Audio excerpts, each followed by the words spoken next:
నేను కొన్ని డౌట్స్ ఉన్నాయి, నేను మిమ్మల్ని అడగొచ్చా? బ్రహ్మాండంగా అడగొచ్చు. ఇప్పుడు క్రిస్టియన్స్ ఉంటారు కదా, హ్మ్. క్రిస్టియన్స్ ఒకవేళ హిందువుల నుండి క్రిస్టియానిటీలోకి పోయారు అనుకో, హ్మ్. వాళ్ళకు డేట్ నాడు హ్మ్. ఓ నీళ్ళలో ముంచి ఇంత ద్రాక్షరసం దాపిచ్చి బాప్తిసం అని పేరు పెట్టి వాళ్ళను క్రిస్టియన్ అనేటటువంటి మతంలో చేర్చుకుంటారు. చేర్చుకుంటాను. హిందువు కావాలంటే ఏం జరగాలి అసలు? హిందువు కావాలంటేనా?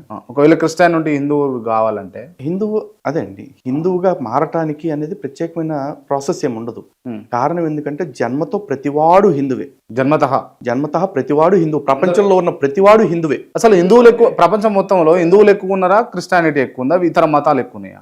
మతాల పరంగా నమ్ముకుంటే, సంఖ్య పరంగా చూసుకుంటే కనుక క్రైస్తవ్యం మొదటి స్థానంలో ఉంది. మరి ఎక్కువ రెండో స్థానంలో ఇస్లాం ఉంది. మూడో స్థానంలో మతానికి సంబంధం లేని వాళ్ళు అని చెప్పుకుంటున్న వాళ్ళు, నాస్తికులు కావచ్చు, లౌకికవాదులు కావచ్చు, ఇంకా ఇతరత్ర జాతులు కావచ్చు, వాళ్ళందరూ చెప్పుకుంటున్నారు. నాలుగో స్థానంలో జనసంఖ్య పరంగా హిందువులు ఉన్నాం, అంతే.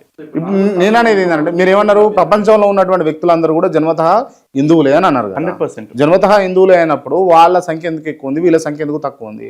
జన్మతః హిందువులు ఎందుకు అవుతున్నారు అనే దానికి ఒక చిన్న వివరణ ఇవ్వాలి.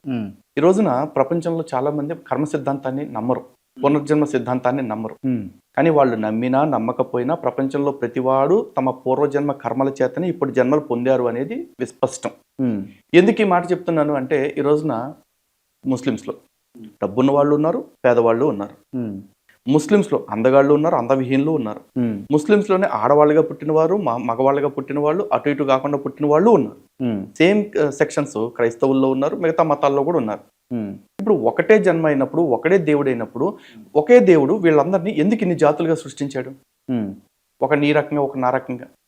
సనాతన ధర్మం దానికి సమాధానం చెప్తుంది. అదేంటంటే పూర్వజన్మ కర్మలు ఏవైతే ఉంటాయో, ఆ పూర్వజన్మలో కావచ్చు, ఈ జన్మలో కావచ్చు, సంచిత ప్రారంధ అగామి కర్మల్లో ఏదైనా కారణం కావచ్చు, ఆ కర్మల వల్లనే పునర్జన్మ పొందారు కాబట్టి వీళ్ళు ఈ విధంగా తేడాలతోటి జన్మించారు అని చెప్తుంది.